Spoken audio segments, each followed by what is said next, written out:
ఇక్కడ చిన్న చిన్న పిల్లల్ని పేరెంట్స్ మీ భరోసా మీద ఇక్కడ వదిలేసి వెళ్తున్నారు. సో మీరు వాళ్ళకి ఎటువంటి ధైర్యాన్ని ఇస్తారు? అంటే మీ పిల్లలు మా దగ్గర చాలా సేఫ్‌గా ఉన్నారు అని వాళ్ళకి మీరు ఎలా చెప్పగలరు? మ్యామ్ పేరెంట్స్‌కి ఆల్రెడీ మేము సీసీ ఆప్షన్ అనేది ఇచ్చాం మ్యామ్. ఇక్కడ మన దగ్గర వచ్చేసి క్లాస్‌కి 2 టీచర్స్ ఉంటారు. ఒక నానీ ఉంటది మ్యామ్. టోటల్ టీచర్ రెస్పాన్సిబిలిటీ అని చెప్తాం. అండ్ మేనేజ్మెంట్ కూడా అబ్జర్వ్ చేస్తూనే ఉంటది. మానిటరింగ్ చేస్తూనే ఉంటాం మ్యామ్.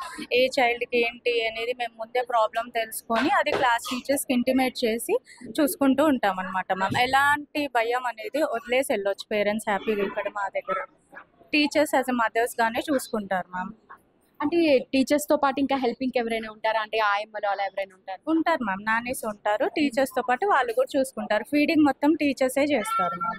మేడం. ఇక్కడ కరిక్యులం ఏంటి మేడం? అంటే వాళ్ళకి చెప్పే కరిక్యులం ఎలాంటి టైప్ ఆఫ్ కరిక్యులం యూజ్ చేస్తున్నారు మీరు? సిబిఎస్ఈ క్యాంబ్రిడ్జ్‌దే మేడం. క్యాంబ్రిడ్జ్ కరికులం యూజ్ చేస్తాం. ఎవ్రీథింగ్ సెంట్రల్ ఆఫీస్ నుంచి వస్తది. దాని పర్ మేము వెళ్తాం మేడం. అంటే ఏ క్లాస్ నుంచి బుక్స్ అనేది ఉంటుంది వీళ్ళకి? మ్యామ్ ప్లే గ్రూప్ నుంచే బుక్స్ ఉంటాయి మ్యామ్. ప్లే గ్రూప్ నుంచి యూకేజీ వరకు. ఓకే. అంటే ఏమేమి సబ్జెక్ట్స్ ఉంటాయి వాళ్ళకి అందులో? వాళ్ళకి literacy, numeracy, rhyme, stories, general awareness, Telugu, Hindi అన్నీ కవర్ అవుతాయి మ్యామ్. అంటే లాంగ్వేజెస్ కూడా ఇప్పటి నుంచి నేర్పించేస్తారు. లాంగ్వేజెస్ కూడా మేము ఇంట్రడ్యూస్ చేసాం మ్యామ్.